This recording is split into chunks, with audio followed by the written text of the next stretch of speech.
There once was a man named Gold Roger who was king of the pirates. He had fame, power, and wealth beyond your wildest dreams.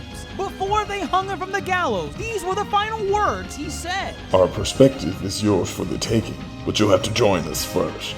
We left everything we debated at the Yonko table. Ever since, pirates from all over the world set sail for the Grand Line, searching for the Yonko table, the table that will make their dreams come true. Yo, folks. Welcome to the latest and the greatest from the Yonko table. That is the voice of Grandmaster Hoop coming at you from under the sewers of New York City, because that's right, folks. We going underground to hang out with the Teenage Mutant Ninja Turtles. That's right, folks.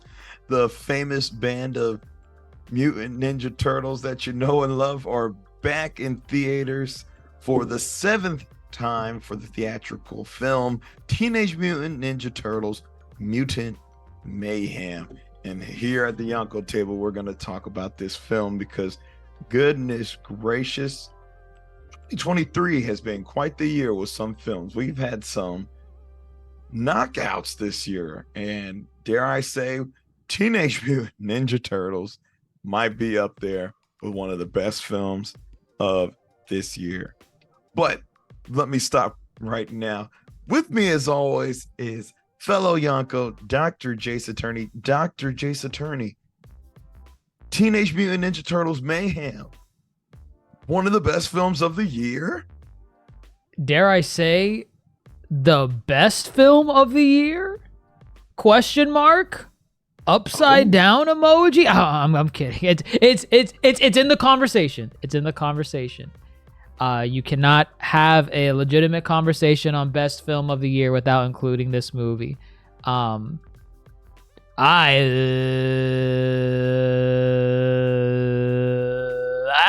save it. Okay. I'm kidding. I love this movie. This movie was fantastic. I mean, I'm not even like that big on Ninja Turtles. I would say I am a fan. I watched I imagine you did as well, the Kids WB run growing up. Fox Box. Or 4Kids. That was 4Kids. But that was like premium 4Kids. Like, 4Kids had its, it had its One Piece run. Oh yeah, no, that was 4Kids in its bag. Right. Yeah. I mean, God, that intro alone is a banger. Teenage Mutant Ninja Turtles. That guitar, it was so good. I love, very iconic. A lot, even new. Well, we grew up on that franchise, that run. But even like older fans that grew up on the original, a lot of them consider that run, the Fox Box 4Kids era of Ninja Turtles, the best run of like cartoon series Ninja Turtles. I know one that comes up a lot is the Nickelodeon one. I didn't watch that one. Nickelodeon has two, actually. Has two separate ones? Yeah, The Rise of the Teenage Mutant Ninja Turtles. Oh, that's Nickelodeon too? That is Nickelodeon. Nickelodeon bought the Turtles in 2009. So wow. Any iteration from the Turtles is Nickelodeon produced. Okay. I guess that explains the Nickelodeon movies logo at the start of this one. This was a Nickelodeon's movie. Okay. Well, then the one I was referencing was the one that came before Rise, which was, it was just called the CGI one. The CGI one. A lot of people said it was really good. I could never get past the CGI. Was never a fan of that. But Rise of the Ninja Turtles, I've seen clips on like Twitter and other, YouTube shorts and TikToks. The animation on that one's like really nice. Very anime inspired. They're actually going to tackle one of the Avatar movies that's coming out, the Last Airbender movies. The animation studio that did? Yes. Okay. Same animation studio. So, I applaud that one gets a lot of praise for action. But goodness, you just listed pretty much all the TV series. Except the classic. the classic Teenage Mutant Ninja Turtles. But, you know, this is a movie. We're in the theatrical realm. This is the 7th Teenage Mutant Ninja Turtles movie. Lucky 7. Lucky 7. I guess that's true. We had the 3 originals in the 90s. What has been your run with the movies? Have you seen all of them? Do you like or hate most or some of them? I've seen them all for the most part. I'm pretty positive. The 90s ones are definitely I watched them when I was very young, so I hardly remember them at all.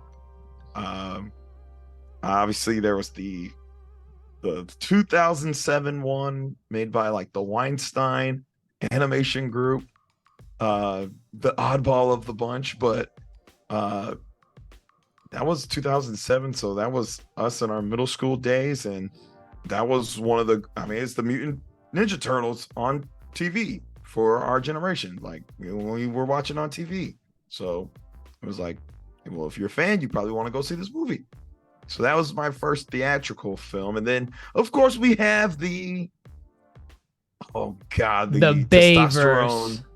The who? The Bayverse Ninja Turtle. I mean, it wasn't directed by Bay, but he produced it. He might. He did. It had the Bayverse styled energy of Transformers movies. You had the overly sexualized April O'Neil in the movie, or rather, you have your overly sexualized female character in your Michael Bay film, with over the top action, a lot of I forget what the camera technique is, but Michael Bay has this, like, you know, not lens flare, but this grainy look to his films, camera work, camera shots. I know the look. I don't know what it's called either, but every one of his films feels like it takes place during sunset. Yes. Or sunrise. That was definitely one of them. I'll say for at least the classics, like the 90s, I didn't watch all of them. I know I watched like bits and pieces here and there, but as a kid, I never got a chance to like watch either of them from beginning to end, or maybe I did. I really don't remember, so I don't really have a thought on the originals. But I do remember TMNT, the edgy 2007 CGI film. Edgy is a great word. I just watched that one prior to watching this film. Did you like Raphael being a vigilante, breaking from the code? They're already vigilantes. But he's even more vigilante now because he's in black armor. I don't care. Which is interesting, though, because I was going to bring that one up in the conversation of this film, for seeing as how this film does a lot right, I think, with the characters of the Turtles, but we will get there. I remember liking it at the time, TMNT. I definitely enjoyed it, for sure. Yeah, I couldn't say if I still like it today, you know, growing up and everything, but and then then you had the Bayverse films. I didn't like the first one because, again, it kind of goes back to our conversation with like what we had with Transformers. Like, why is Hollywood so afraid to just show the main characters of their IP or franchise? Why? This is just April O'Neil featuring the Ninja Turtles. Megan Fox, you had to capitalize at the time. They literally, I guess they did. I mean, you have that elevator scene. You remember the elevator scene in the first one? The best scene in the movie. Best scene in the movie. I guess. And listen. The second one, out of the shadows. I don't know. The second Bayverse film. I actually like that one. I think it's better than the first one. It's definitely better. And I don't know, maybe it was just like the environment that I watched it in, but like I actually really like the second one. And then I would look up like reviews and stuff. People saying, "Oh, it was garbage." I'm like, really? Was it bad? Like, I don't know. Maybe I got to rewatch it again. I like the second one a lot. But it was not meant to be. That was the final live action Bayverse Ninja Turtles movie, and I don't think they're ever gonna make another one again.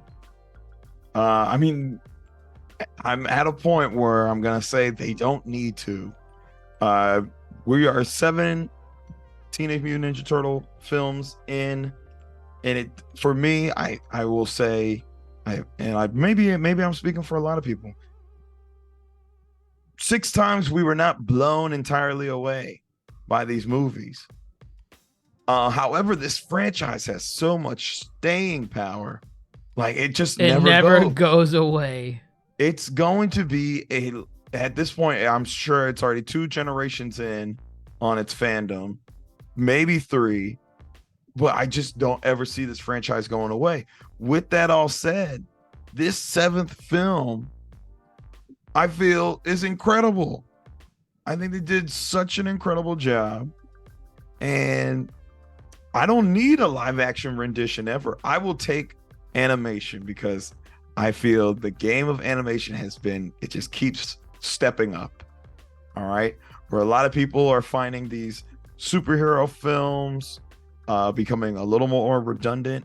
There's so much you can do with animation. And dare I say, and you gotta give credit where credit is due. This one is borrowing from Into the Spider-Verse and what they did over there at Sony Animation. Actually, I'll just say Sony Animation in general, because they're doing some cool stuff. And this movie sought to do something cool and different as well. And we got this crazy artistic look to it, which I still don't know how to describe it. How would you describe this? Definitely, for our gamers out there, it reminds me a lot of Borderlands, the franchise. A lot of cell shading, like comic booky, thick outlines, kind of like a graphic novel. I think that's probably the closest way you could describe it. It feels like a comic book or graphic novel come to life. Because I don't even think, could you really even say that about like the Spider-Verse movies? Like I like the animation style in the Spider-Verse movies, but I don't know if I would call it like comic booky. Like, you know what I mean? Like, no, I think it is comic booky. It's 2 different. You said this film was like a graphic novel. I can see that more.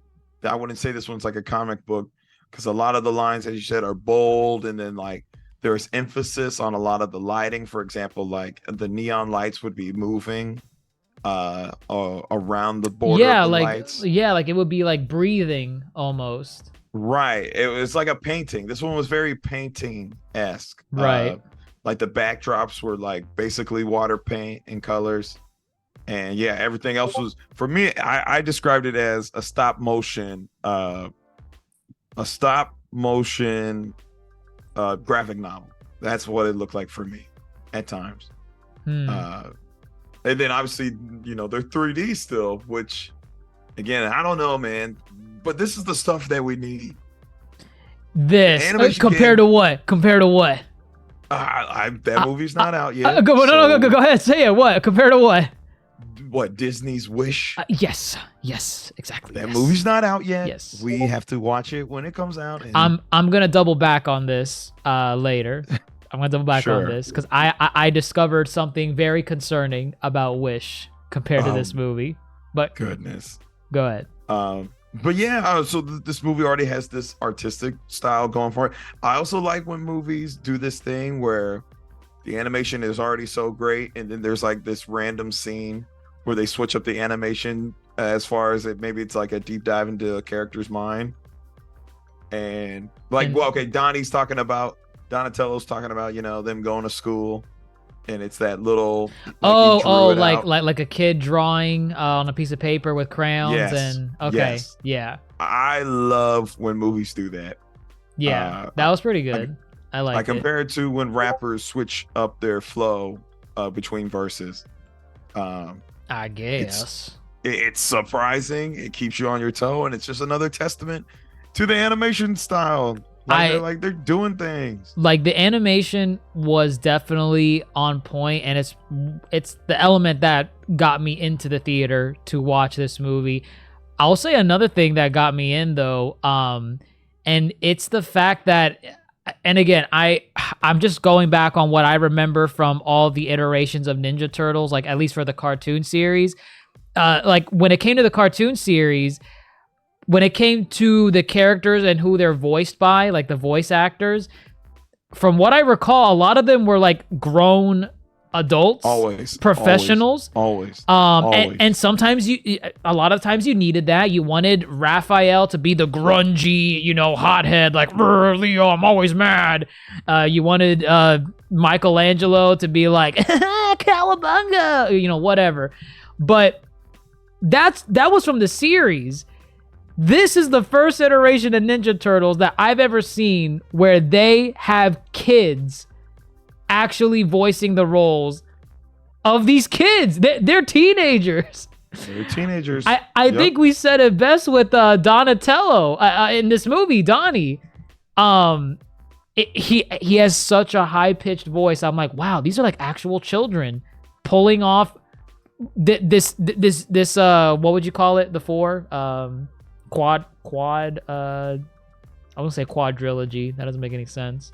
Oh, but it's the seventh film, so no, I meant like instead of a duo with two people, a trio is four. Quartet. This quartet of turtles. I like that they're voiced by kids. It's a different take. I like it. We're gonna get into it when it comes to like the banter and the dialogue. This was my next part because I feel there we go. The thing you got to talk about with this movie first and foremost is the turtles themselves as characters. And like you're saying, yeah, that's a huge element that almost every iteration of Turtles has been missing. What? Every iteration of Turtle? You mean the films? No, films and TV. I'm not gonna. Oh no, what I'm talking about is at times because they are voiced by adults, or just the fact it's like they forget this part. They are supposed to be teenagers. They're supposed to feel like Teenage Mutant Ninja Turtles. I feel most of the time when I watch anything of this franchise, they just feel like Mutant Ninja Turtles.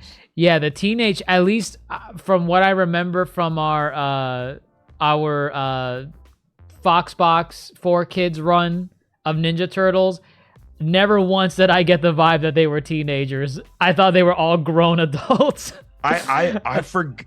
Look how big and like tall they were. Right. And how they sounded too. They didn't sound like teenagers to me. Yeah.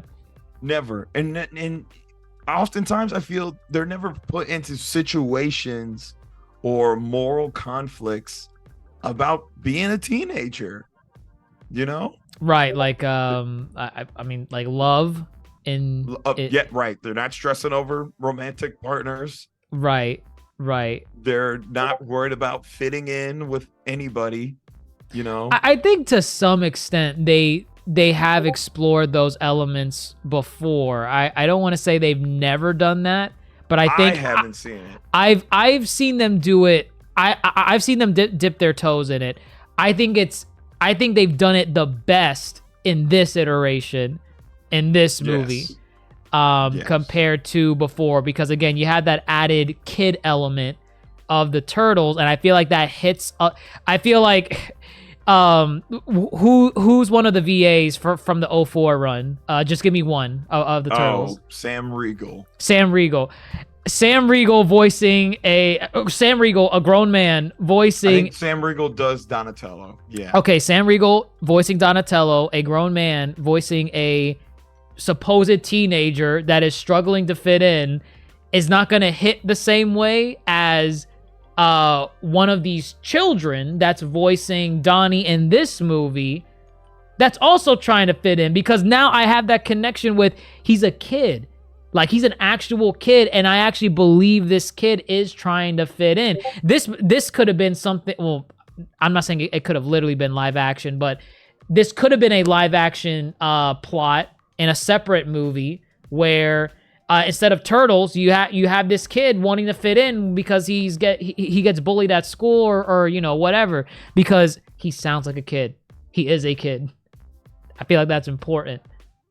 So It is important. I think it's the most often overlooked part of Teenage Mutant Ninja Turtles.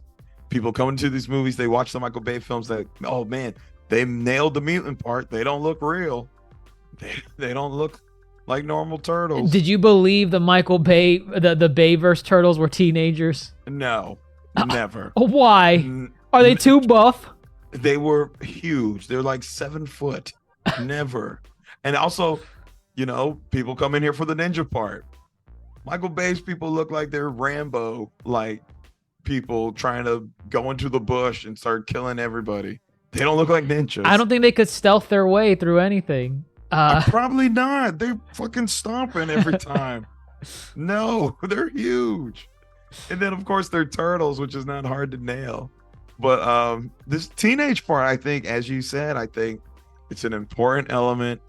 And if we don't get it, then this is almost like an entirely new concept. I'm just gonna shout out the cast real quick. Micah Abbey, as who go? Micah Abbey is Donatello. Okay. Shimon Brown is Michelangelo. Nicholas Cantu is Leonardo, and Brady Noon is Raphael. I gotta give it to them, and I give a lot of credit to the directing team and the writers. So this is directed by Jeff Rowe. He wrote The Mitchells and versus the Machines. I got that vibe this entire movie. Like there was, I haven't seen Mitchells versus the Machines, but I've seen like clips of it. Right. And from what I gathered when I was watching this movie, I don't know why that movie kept coming to mind for what, I don't know if it's maybe the animation or just maybe the style of comedy, but it reminded me of Mitchell versus the Machines and the Machines. Versus the Machines. I haven't seen it either, but what I know about that film, yeah, I feel there is a similar style, not necessarily to animation, but maybe to the storytelling. It's crazy. These guys are getting a lot of good stuff, back to back. We were talking about the Mario movie before. Go check out our Mario movie pod, and how that was the same director as, or no, I'm sorry. Who did Teen Titans Go? We did some other movie that they covered this year. Who directed Teen Titans Go? Teen Titans Go to the movies. We covered something this year that they also directed. Yeah, that's right. Because I remember looking it up and I was like, wow, he did. Directed by Peter, Rita Michael, and Aaron Horvath. Oh, okay. It was him. He directed the Mario Brothers movie. And I'm like, man, these people in animation are getting some really good gigs, and they're doing their thing. And I'm like, I see why, because they're killing it. Oh wow, he was a lead storyboard artist on Drawn Together the movie. Look at that. That's wild. We're talking about Jeff Rowe? Yeah. Well, okay. No, Aaron Horvath. Oh, okay. Well, yeah, Jeff Rowe. Wow. Good for him. I like seeing that. But then you also gotta give credit to Seth Rogen, Evan Goldberg, Dan Hernandez, and Benji Samit. They did the script. A lot of people tied this movie to Seth Rogen. Well, he's a producer, right? On the film. I think that was one of the first things that people learned about, like, anything regarding this film, and that was like their biggest concern. I remember what the initial reaction was when this movie, all you had was the title. You didn't have images of what the turtles look like. You had no imagery except for the title card. And then you have a tagline that says, oh, by the way, Seth Rogen's producing and writing or whatever. And people immediately were like, oh my God, Seth Rogen? Why is Seth Rogen involved with this? And I'm thinking, is that a red flag? I've never. That is not a red flag. Should we go down the list a little bit? It's a long list for Seth Rogen. I'm going to point out, this is a superhero film. Whether or not you view the turtles as superheroes, whatever. They are. They fall under that genre.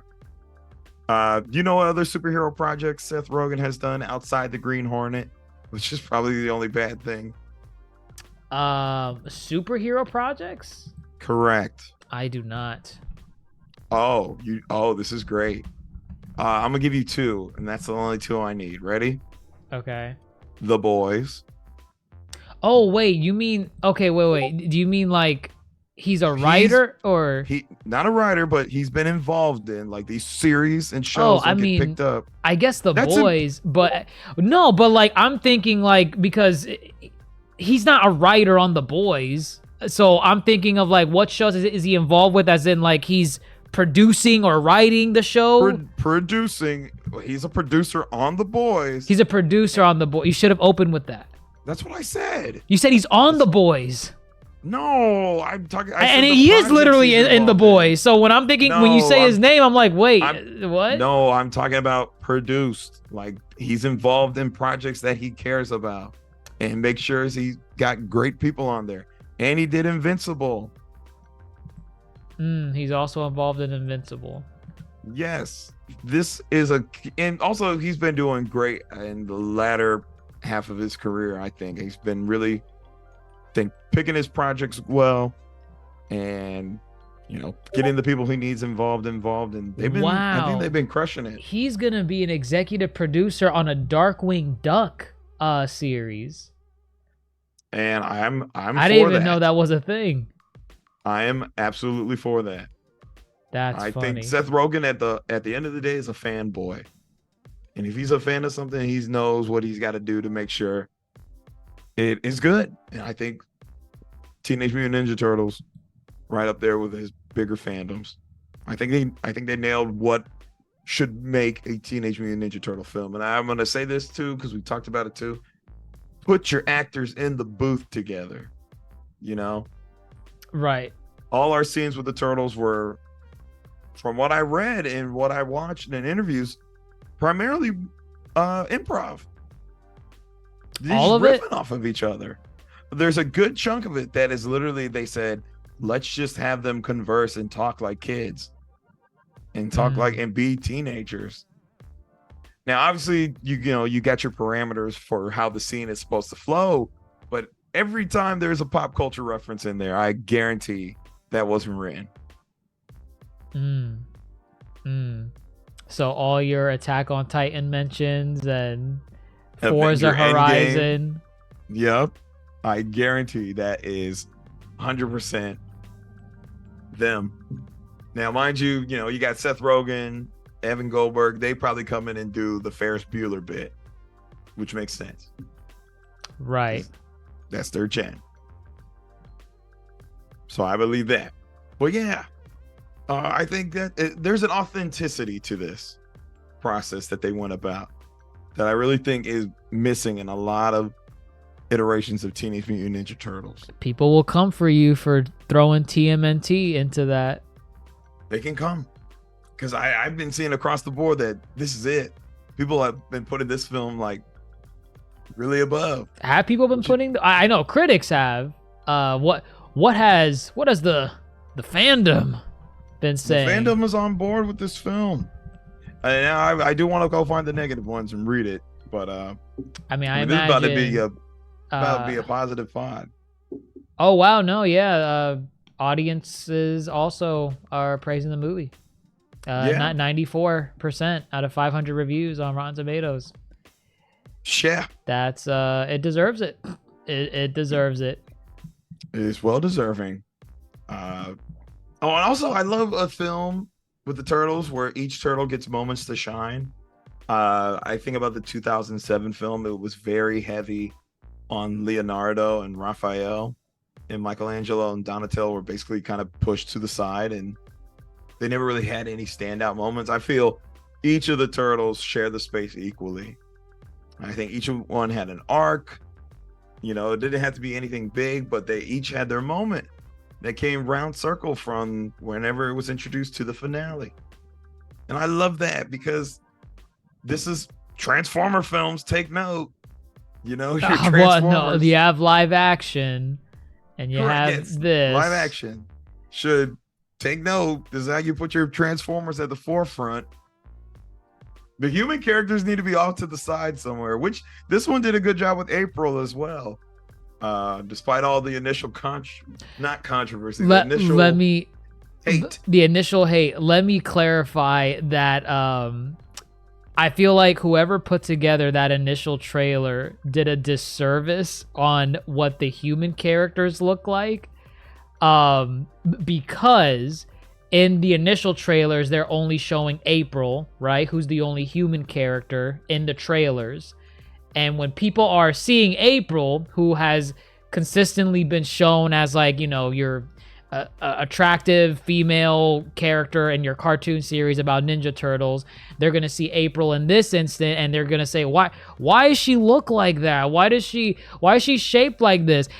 And let me tell you something, that was very intentional, because all the human characters in this movie are ugly. And that's okay. Because that's the artistic style. The news anchor, the one in the movie, ugly. One of the random bystanders that threw something at Master Splinter, ugly. Oh my god, I could keep going. The human character, I guess the ones that are least offensive to the eyes are the turtles. Like in our images, like they're the ones that look the most normal. Like if you look at their head shape, their eyes, like they look, aside from the shell and the green skin, to me in the movie they look the most human. The human characters look like monsters. Maybe that was the point. I think that's okay. I think if all the characters are being like all the human characters are being drawn like this, and it's like an intentional choice, yeah, make them all but ugly. You know, but I don't know if that's a weird argument if you're trying to stick up for how they portrayed April. No, for April, people were saying that people that were coming after April was saying like, why, like it looked odd because they assumed all the other human characters would like look normal to a degree. Like some of the human characters had like their heads were misshapen. I think you're missing the main point though. People were just upset that they made her a short, black, chubby little girl, and people were upset talking about, you know, if we want our redhead, skinny, model looking April back. I think it was an artistic choice for all the characters in the film. I would just say, I mean, I'm not gonna say that. Listen, they make April however they want to make. It's their iteration. It's fine. It didn't do it. It didn't bother me at all. Right. It shouldn't bother anybody. Like, it's just April. All she needs to help the turtles. Did she do that? Good. Is she into reporting and journalism and broadcast journalism? Yes, she is. Good. That's all April needs. And also, I think too, although the actress Ayo Edebiri from The Bear, who is phenomenal here as she is in The Bear, I just looked it up. April is typically never a teenager as well. You know, it's always the turtles. She's usually an adult. She works for like a news station. She's a news reporter. Right. So I feel, you know, with how they designed her, it was just to really fit what a modern like teenager looks like. And I was fine with that. I'm like, cool. They brought her down to the teenage level so we can have more personalized interaction from the same age demographic. Cool. I think that works. But, you know, people are annoying. April was great. Dare I say she had one of the funniest scenes in the movie. Are you talking about? Yes. Her broadcasting. That Gross. was uncalled for. But I found it hilarious. And even she had a nice little arc. I think most characters had a really nice arc that came into fruition by the end of the film. Yeah, she was a great addition here. I truly liked her here. That's fair. Splinter. Splinter's here. Voiced by everyone's favorite, Jackie Chan. Not everybody's favorite. Oh, he has to be your favorite now. Sure, fine. Jackie Chan was fine. Did a good job as Splinter. He did pretty good. I think they really went, and again, I think this was kind of another aspect that's often overlooked when it comes to Splinter. Yes, he taught them karate, karate, because they're ninjas. However, I feel sometimes lost in the sauce. We don't get Daddy Splinter, you know? We don't ever get I'm the caring father. I'm a single father trying to raise 4 boys on my own in the sewers of New York City. Where, not to mention, I'm a giant freaking rat. So everybody wants to milk me and kill me. Oh God, the whole milking joke throughout the whole movie. They're gonna milk you, but we don't have nipples. That was a great little recurring joke. The nipples bit too. Goodness, sure. How'd you feel about Splinter? I thought he was fine. Yeah, he was fine. I liked it when he like fought at the end, because it reminded me a lot of Jackie Chan. I think we talked about it before, how his style of like karate or kung fu, whichever he does, kung fu is like very, it comes off as like improvised or accidental. Situational kung fu, where like he really uses the environment to his like instant reaction to how he's gonna, beat up this person. I mean, you see it in all of Jackie Chan's movies. You see it in the Jackie Chan Adventures TV series. I feel like when Master Splinter started fighting, which was in only one scene in the whole movie, I saw a lot of that. There was a lot of that in his action, so I like that. But I definitely like the daddy element to Splinter. I liked how he was the one that I don't know, he had some like heartfelt moments where he's like, what was it that he said? He said, oh God, I don't know if I'm gonna quote him right. He said something like, "Without you." Oh God, no, I'm not even gonna attempt. He had a really good line about fatherhood in the movie, where where essentially he said like you guys are everything to me, the boys, his sons. You guys are everything to me. If I were to lose you, I have nothing. I have nothing if I lose you. But he said it in a way where it was like very heartfelt, and I'm like, damn, did Master Splinter from 04 Turtles ever say something like that to his sons? I don't think so. I know he loved his sons, and I know he cared for them. I just don't think he ever got on this level of daddyhood that this version did. Oh man, I'm thinking about how well Splinter was portrayed as a daddy, and Jackie Chan is questionable when it comes to his parenting. Oh, you feel like it's disjointed? Oh, if you don't know about his... I do know. Yeah. But I think it was so good. You're right. He had a lot of heartfelt moments. A lot of kind of like, there were some real world parallels you could make, kind of his interactions with the humans and how that kind of scarred him, and he had to overcome that by the end of the film because he saw a dark reflection in Superfly. But yeah, I thought it was really well done. I think Splinter gets forgotten as a character, or they just really try to highlight the sensei, the master, and that's really it. There's layers to him, like an onion. Love to see it. And he even gets a little romance too. Unnecessary, but it's there.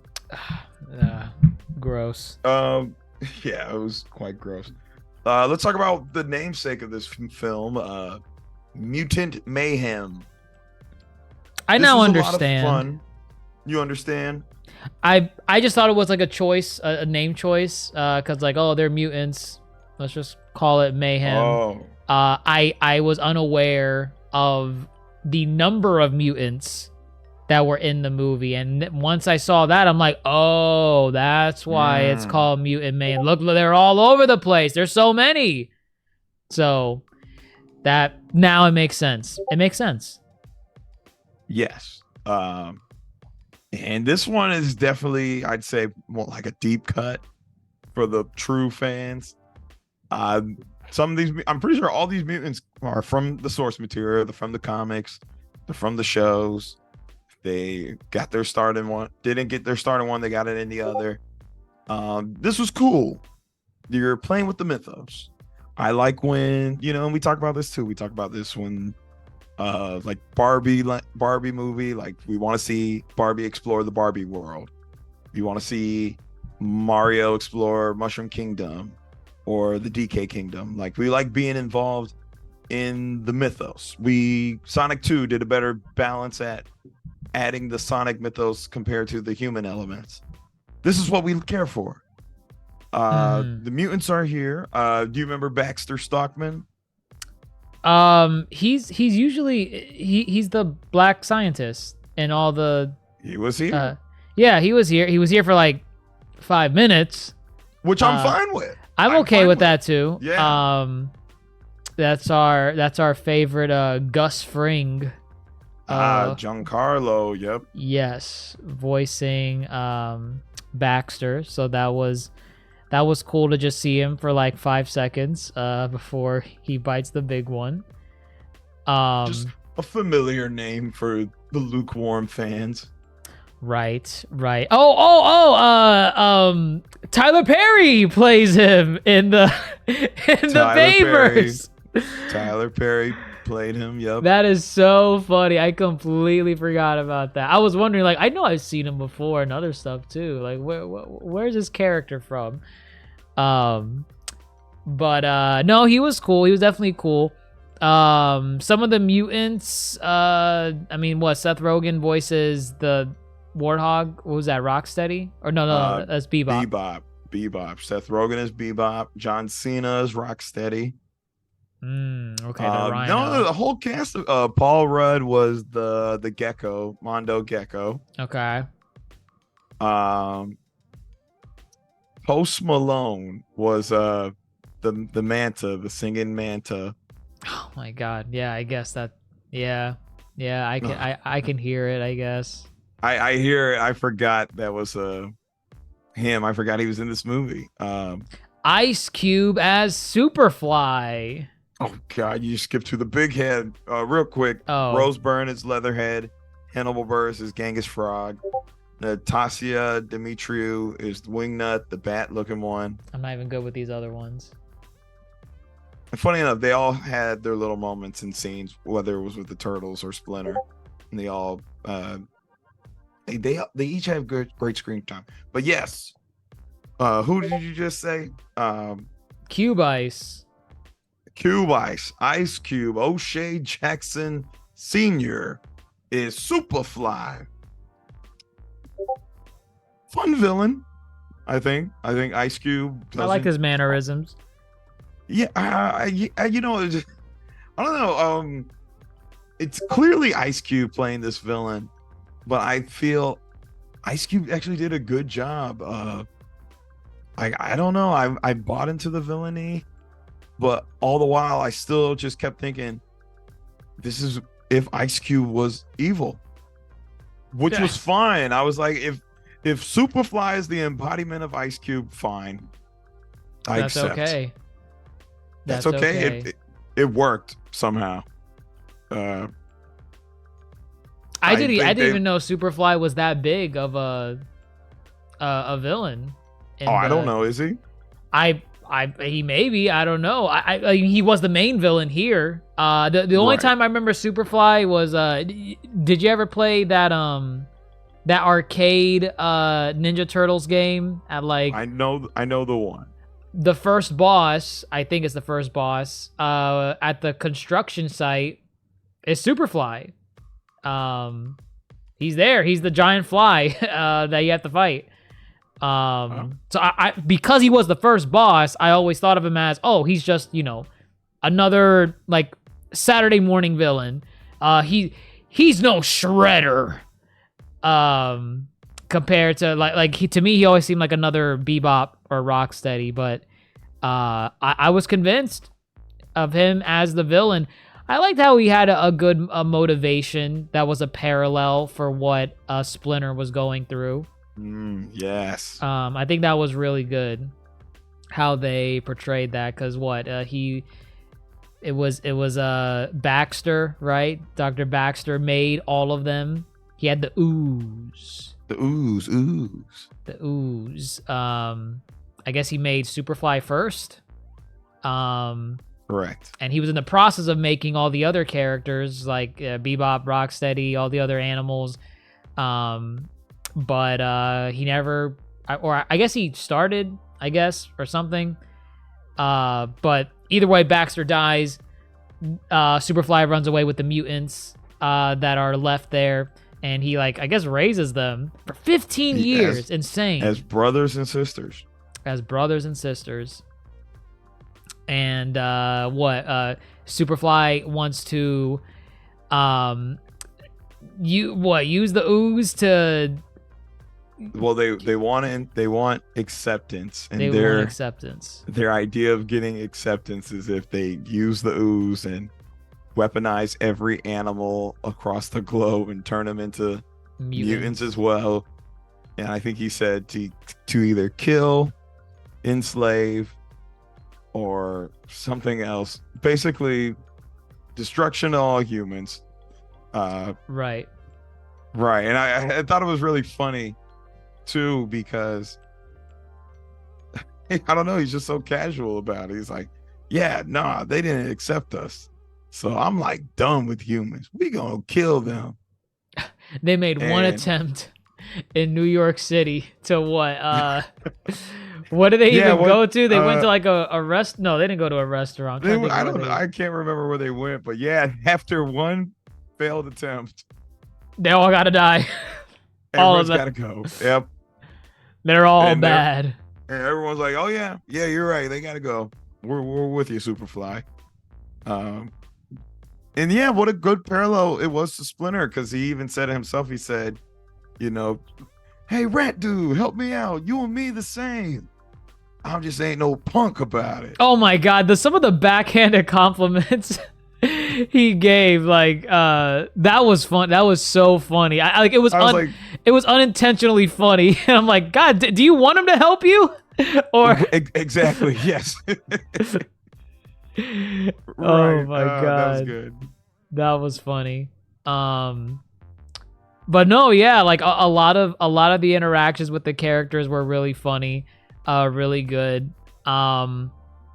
Definitely a change. I feel like this is a new iteration, because obviously you have by the end of the film, all the mutants side with the turtles. Yeah, I think that's relatively different. I'm not against it. I just kind of wish there was a bit more of a struggle.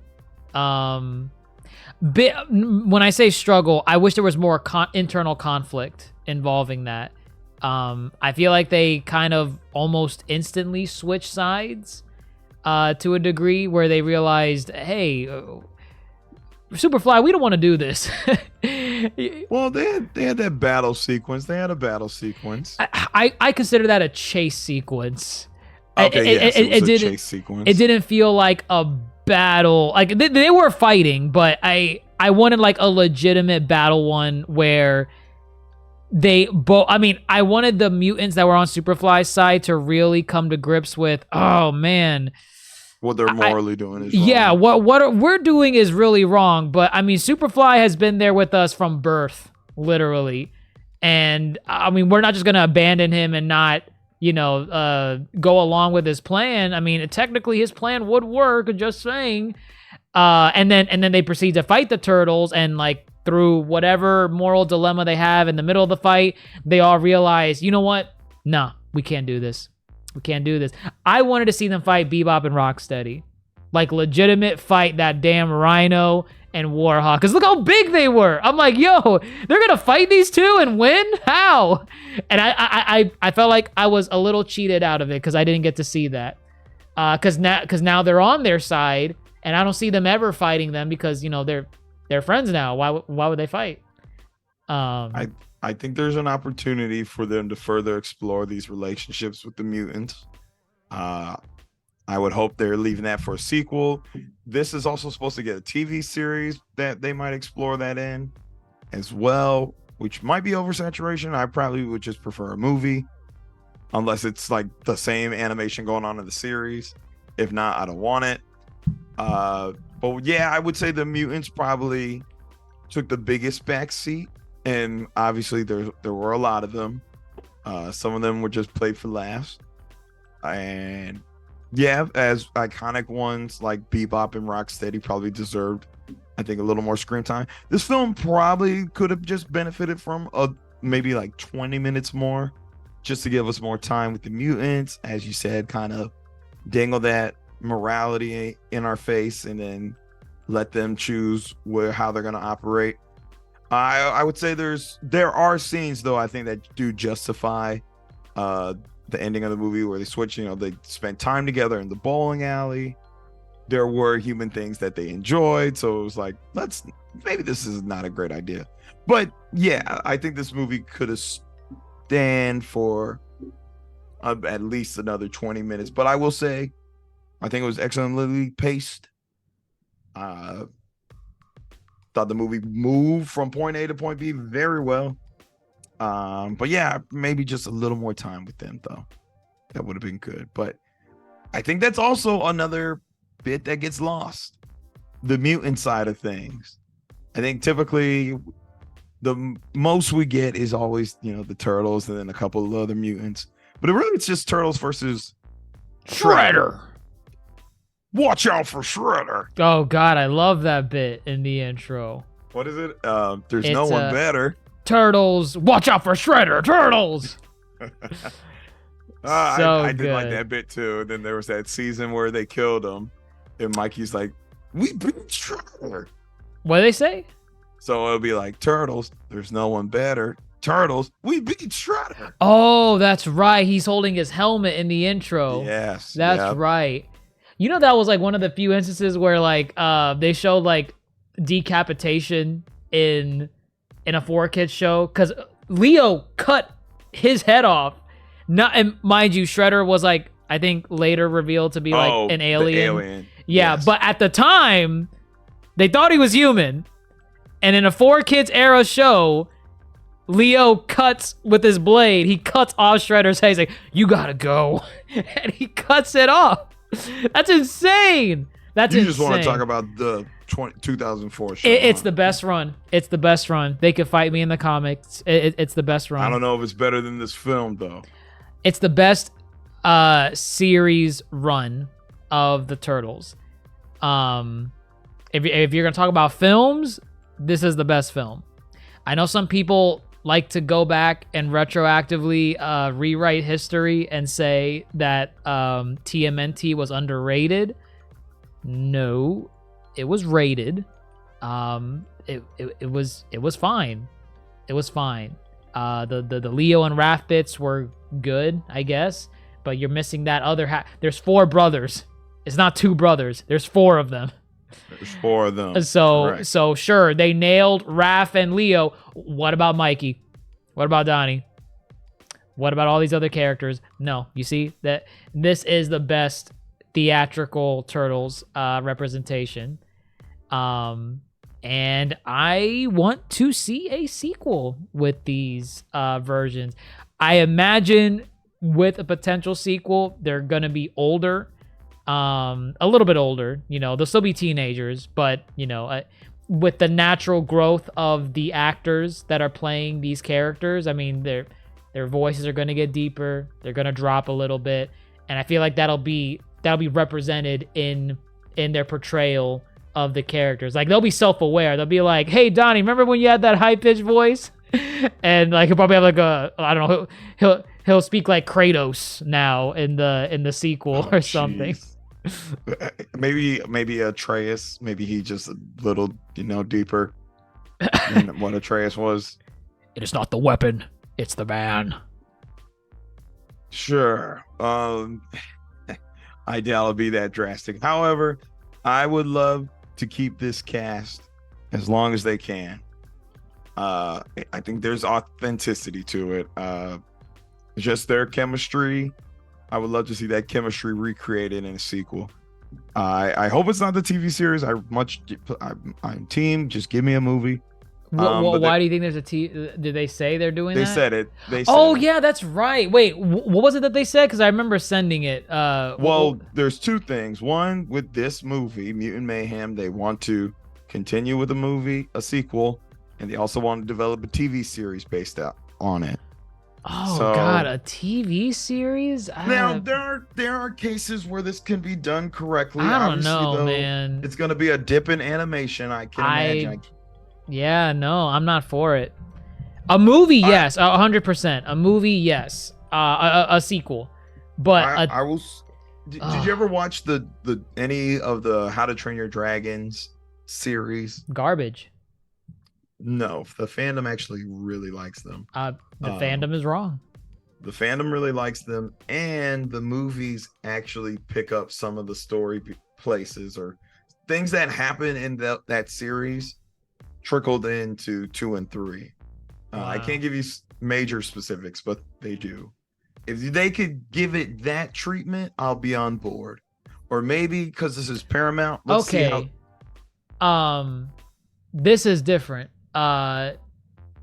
It's a so it's been greenlit for a 2-season 2D animated television series. So already a dip in animation. I wouldn't say it's a dip. I feel like it'll be a different interpretation. This is not 2D though.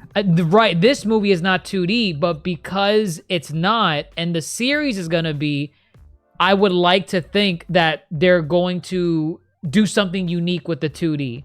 It's not just gonna be, I don't know. I'm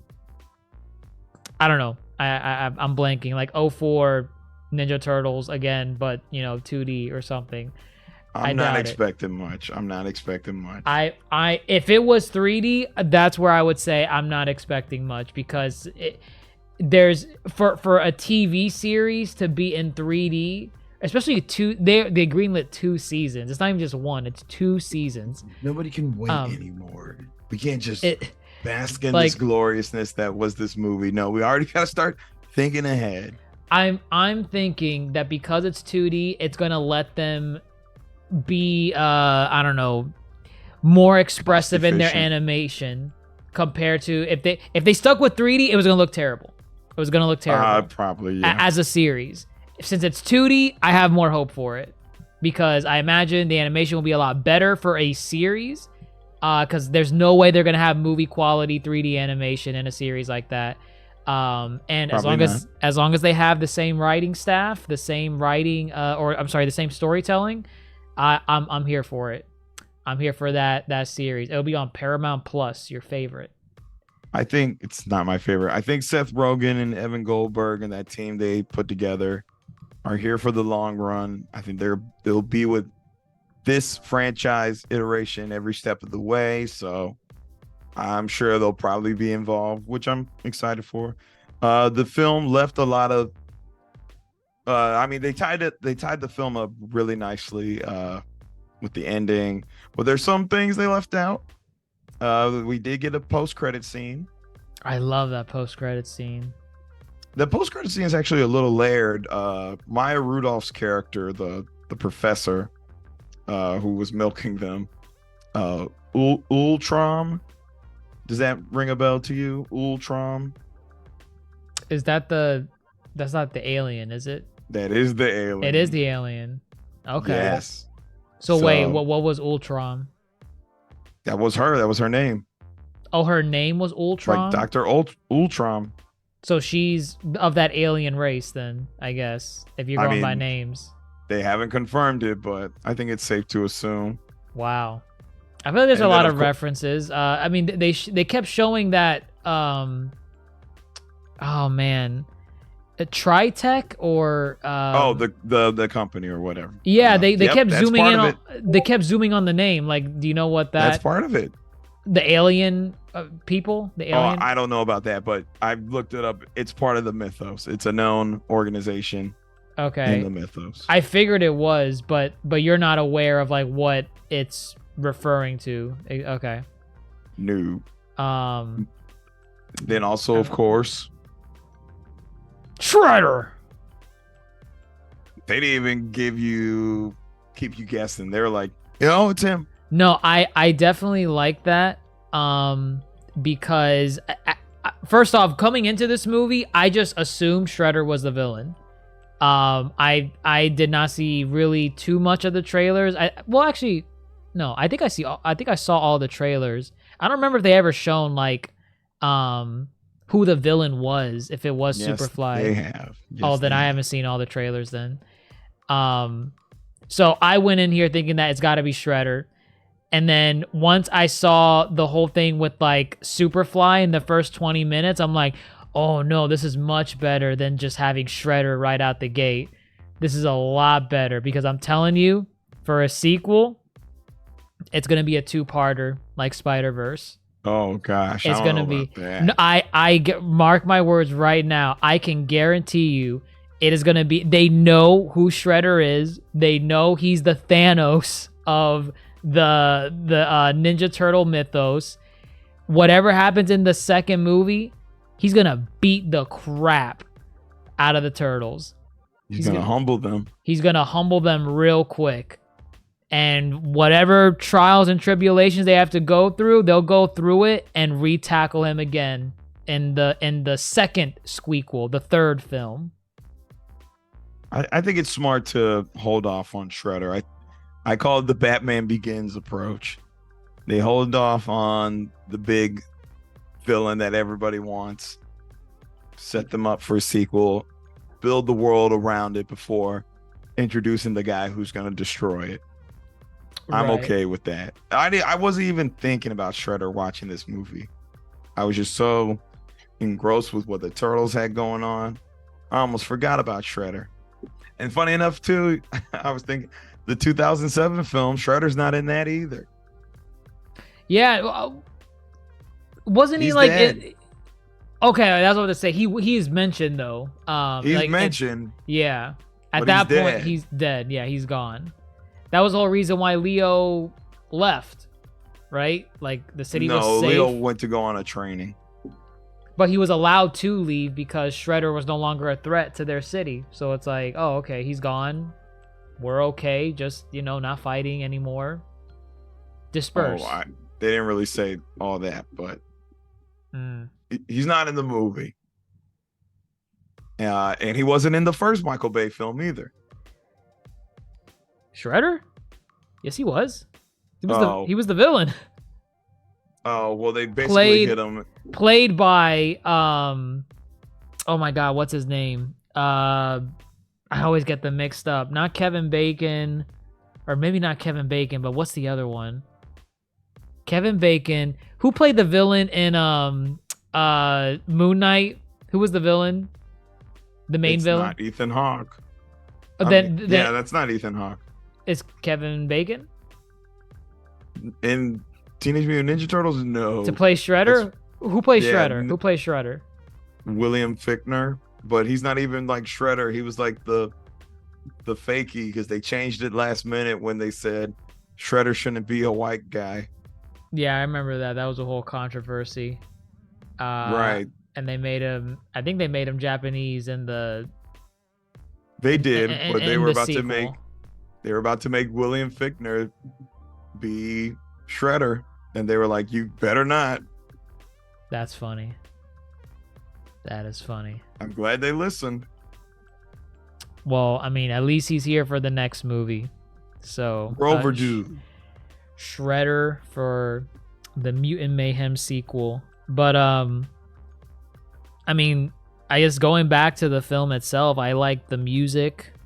I think there was a good choice in music and when it played, how it played.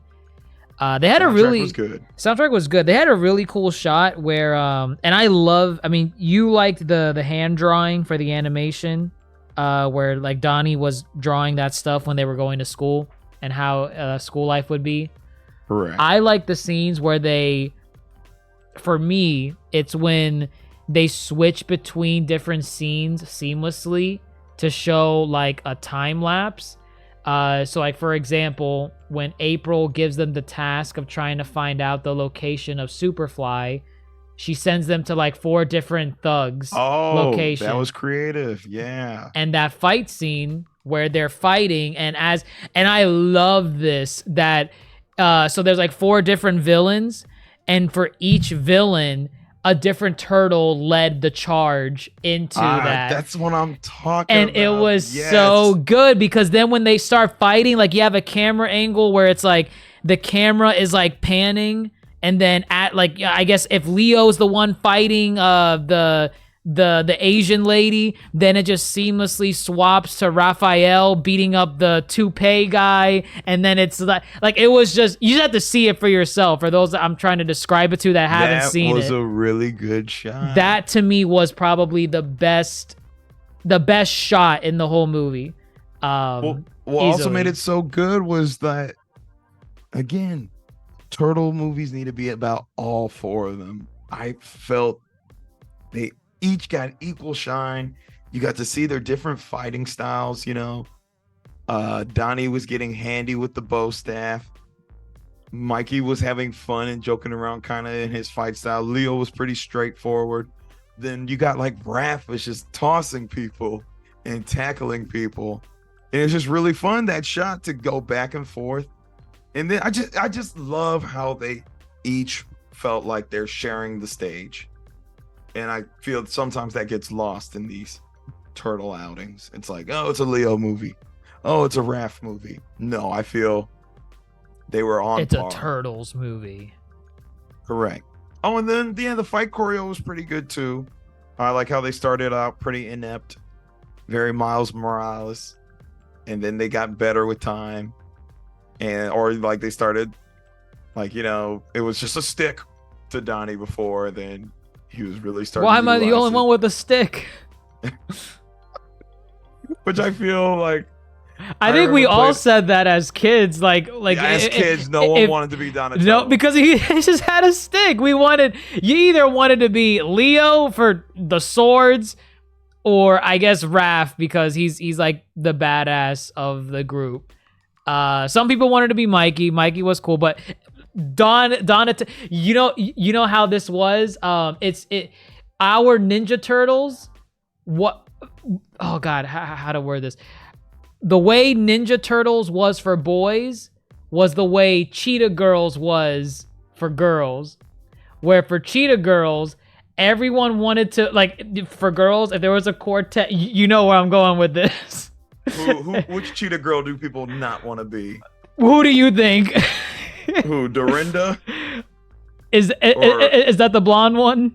Yes. No one wanted to be her, and that is not any slight against the actress for Dorinda. That was a fact growing up. If you had a quartet of girls that were pretending to be the Cheetah Girls, no one wanted to be Dorinda. They wanted to be. You're comparing Cheetah Girls to it's a group of 4. It's a group of 4 characters targeted for a child demographic. I think it's funny. I think it's fitting. It's very fitting. Raven is clearly Leonardo. Let me think. Who are the rest? Dorinda's definitely Mikey. Definitely Mikey.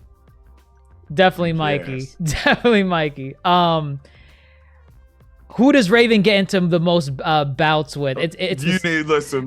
No, come on. No. Who does she get to the most bouts with? For Cheetah Girls. Is it the Spanish one? No, because they're best friends. That's what I'm talking about. It gets lost in the sauce. Whatever. It doesn't matter. They're the Ninja Turtles for girls.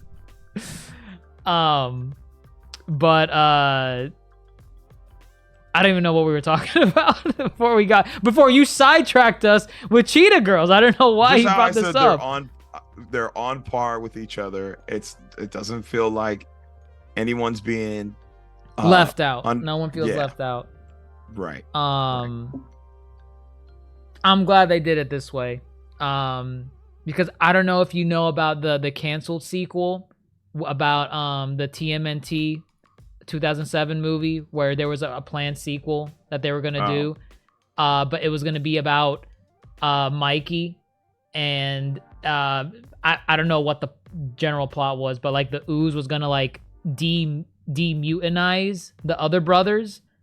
So Raph, Leo, and Donnie were all gonna be turned back into normal turtles, and Michelangelo is gonna be the only one that was still a mutant, and he was gonna go through this whole arc of like finding himself and, you know, learning about what it is to be a mutant. I don't know, something like that. Oh, that sounds terrible. That does not sound terrible. That sounds interesting because he's the youngest. He's the youngest of the group. So for him to lose his brothers like that, and he has to find a way to bring them back, I think it could have gone somewhere. But either way, that's a lost sequel that was canceled. You're never gonna get it.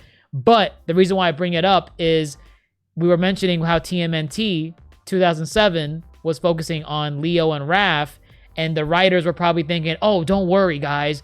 We have Mikey planned for a sequel. So if you were complaining about not enough Mikey, then we got you in a sequel. Sequel never came to be. Now we're left with no Mikey. I'm glad they did it the correct way here, where instead of banking everything on like, oh, let's just focus on Donnie in this movie. Let's focus on Batman and Superman. Each movie will focus on a different turtle, and hopefully we'll get through all four of them in 4 movies. No, they got through all of them in a excellently paced way in 1 movie, and that's the way it needed to be. I'm surprised it took this long, but 7 times the charm. People say, well, these things are ugly. We need to put some hot actors in front of them. Let's put the focus on them. Wild. Where do you let's wrap this up. Is this best movie for Mutant Ninja Turtles you've seen? Of the ones I've seen, easily. Again, I can't say I've seen the classics from beginning to end, but I'm not gonna, even if I were to watch it, I am 99% certain this movie, that Mutant Mayhem, is gonna outclass those classics. I'm sure they were great for their time. Actually, I know the third one supposedly is like the worst one from the classics. Yes, correct. A lot of the cast did not return for that one. Right. People, when they talk about the classic ones, they usually praise 1 and 2. But even so, with 1 and 2, I feel like this movie easily outclasses that. It's the best Ninja Turtles movie, hands down. I don't know if I can say it's the best Ninja Turtles anything, just because I remember really liking the 04 series run of Ninja Turtles, and I feel like that was almost like the Justice League Unlimited for the Ninja Turtles series, where like you had an ensemble cast with a bunch of characters, and they all had their own arcs in different seasons and in multiple episodes, the same way the Justice League did with, like, you know, you had your Green Lantern episode, you had your Hawkgirl episode, you had your Aquaman episode. So I don't know if I could say that yet, but it's definitely part of the conversation for one of the best animated projects of Ninja Turtles ever. And then when it comes to just animation in general, that was going to be my next one. Animation as a whole. Animation as a whole. Again, we keep saying this, but Into the Spider-Verse, God bless its heart, kicked off this amazing renaissance for animation, the animation industry, and we keep seeing the waves continue to ripple, and this is another excellent example of the medium being pushed again. And I know we keep being mean to it, or at least I'm being mean to it, but Disney's wish from the trailers ain't it for me. If you're gonna go for a new animation style, you go big or go home.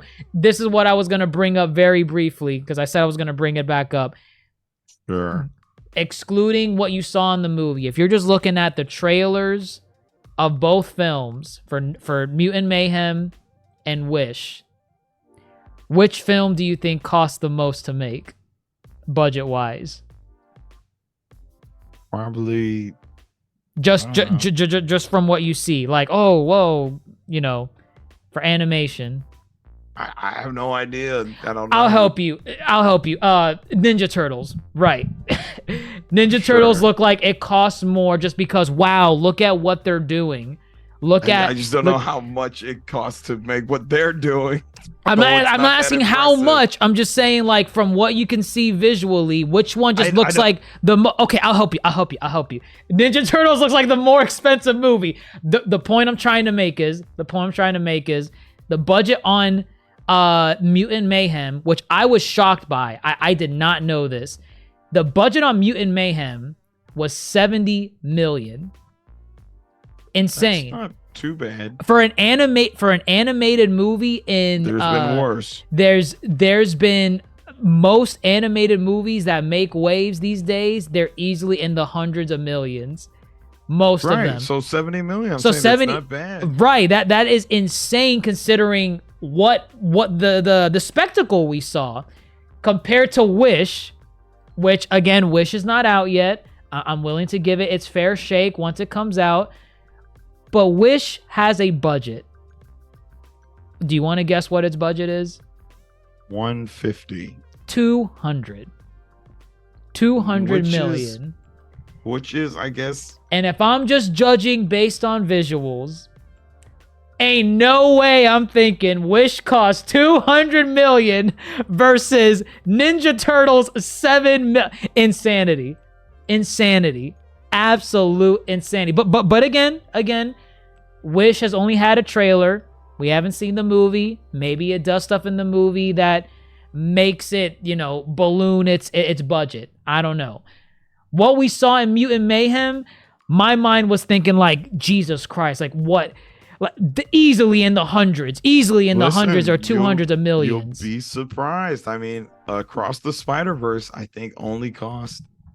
Across the Spider-Verse was in the hundreds. Not the high hundreds. In the hundreds. It was in the hundreds. That's the point. Across the Spider-Verse was only 100 mil, and Into the Spider-Verse was less. It was only 90 mil, which is, I think it just goes to show. It just goes to show. It just to really, you can go for what they're doing here in Mutant Mayhem and Into the Spider-Verse. And I think Puss in Boots as well. I don't think Puss in Boots. I think was. I think it was. I don't think it even broke 100. It was 90 to 110 estimated, which is not bad. I think it's just insane. Really proving the very inspired, different art forms that these films are going for. These are all different art styles. It's clearly just in the craft. And they're doing something new versus the bigger budget CGI films. It seems all that money is going to CGI. Tangled cost $260 million. That was their budget for Tangled. I don't understand, but I know a lot of that money went to animating her hair. Right. Which I think Tangled is a beautiful film, but I'm looking at Teenage Mutant Ninja Turtles Mutant Mayhem. And this is cooler to me as far as, more creative, more inspired, and again, pushing that envelope. I get it. Her hair looks great. It looks so fantastic. $260 million for some hair? Do you want to guess how much Turning Red was? Oh, probably not that much, I imagine. I'm going to say... Guess. 90. 175. That's a little up there. That's quite up there. Pixar's got the money. I guess Disney has the money too, but what they're putting that money into is not really game changing. It's not. These art styles, like I'm telling you, this year it hasn't even been a year really since I think I was wowed from animation, starting with Pinocchio, Guillermo del Toro's Pinocchio, and Puss in Boots, which came out around the same time, December, right, of last year. Or I think Pinocchio came out 2022. Yeah. Since then, it's it's been bangers for animation. I mean, I know I have my qualms about the Super Mario movie, but I mean, it was still a good movie. It was good. Across the Spider-Verse, great. And now this one, and it's just the medium for animation is continuously being pushed. And when I look at my favorite billion-dollar company, known as Disney, I want to see them be part of the change too. I just want to see them push it further as well. We're waiting. So you're not putting this film over Across the Spider-Verse? I am not. I think Across the Spider-Verse did something a little different for me. And I got more emotional in Across the Spider-Verse than I did with this one. Not saying that there isn't stuff to be emotional. That's what's so hard, because like me putting Across the Spider-Verse above this one still doesn't knock Mutant Mayhem any points down or whatever. Like it's an experience. It's an experience. They're two different experiences. You can enjoy one over the other. And some people might say Mutant Mayhem is better to them than Across the Spider-Verse. And I feel like, all right, if you're going to choose Mutant Mayhem, I feel like that's a valid one if you're going to choose it. But like if I'm going to go on like some of the best animated films that just wowed me in terms of like story, animation, presentation, acting, all of that, it's literally, and again, I hate putting these in order because it implies like, oh, this one's worse than the other, but these are all fantastic. But Across the Spider-Verse at the top, Puss in Boots, Mutant Mayhem. That's where I have mine at. That's fine. I just like the fact that we are continuously being wowed.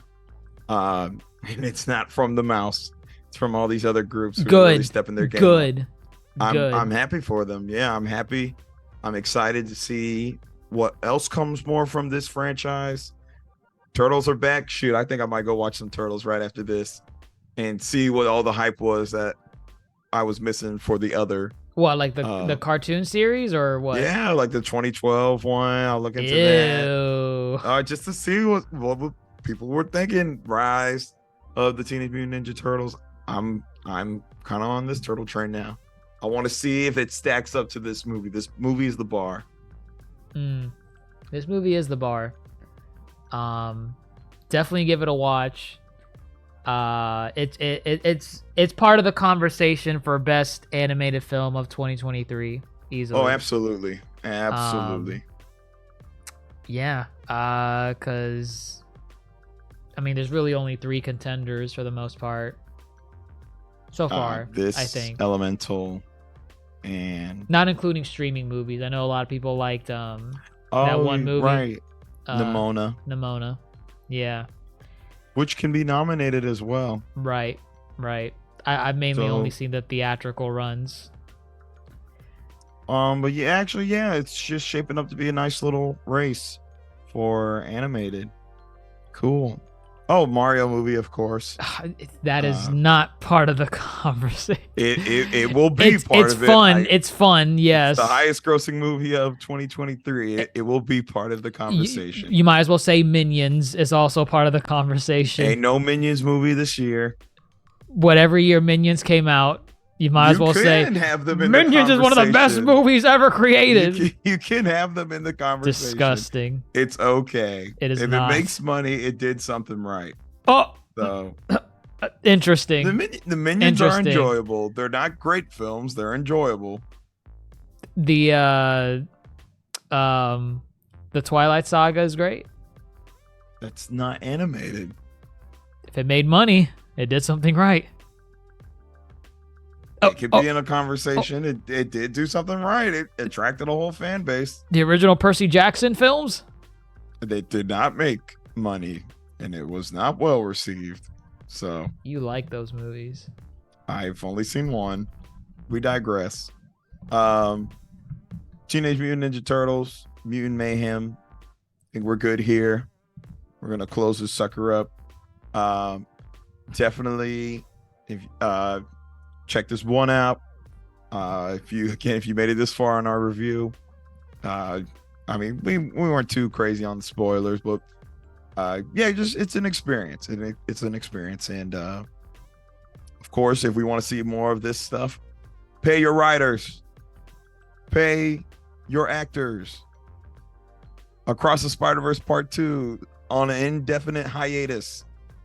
Those actors are not voicing or recording right now. Oh no, I can't consume my media while they're on strike. If you want these movies and these sequels, yes, correct. We cannot consume until they can have a happy living. So I think that's a fair trade-off. Pay them, please. But I think that's going to wrap this up for us here at the Yonko table. Thank you again for always supporting us on social media, Facebook, Twitter, Instagram, YouTube, Twitch with Dr. Jace Attorney, of course, TikTok. And if you ever want to join the conversation you hear on here, please join the link below. Join our discourse so we can have a Discord. I'm sorry.